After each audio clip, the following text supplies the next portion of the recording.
there? Welcome. Here we are today, Classy Tacos. What we got going on today? Ooh, what's that say? Ooh, another Meso Customs. We're going to do the... Been waiting for one of these for a while.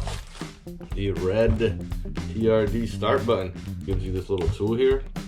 We're gonna try to pull it off in the truck. So we're gonna try to install this without pulling everything off of the truck. Probably would have worked out great if I had it, last weekend. I would have knocked that out.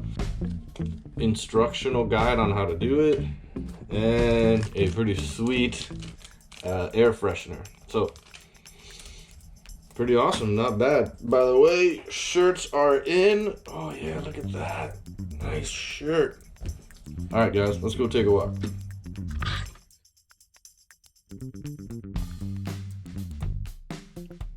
At this point, I'm just trying to get the tool around the button. Pretty easy.